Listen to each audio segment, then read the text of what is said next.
के प्यार वाला सपना कि हम बताइयो दुख भेले कतना।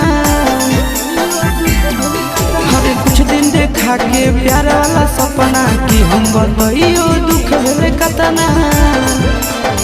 ओकरे चलते बाबू के पैकेट से पैसा वो चोर लिया रे मोरा अखिया नींदो नहीं। ओकरे चलते बाबू के पैकेट से पैसा वो चोर लिया रे मोरा अखिया नींदो नहीं। से हो रे छोड़ी के दोसर ले ले जाए रे मोरा अखिया नींदो नहीं। से हो रे छोड़ी के दोसर ले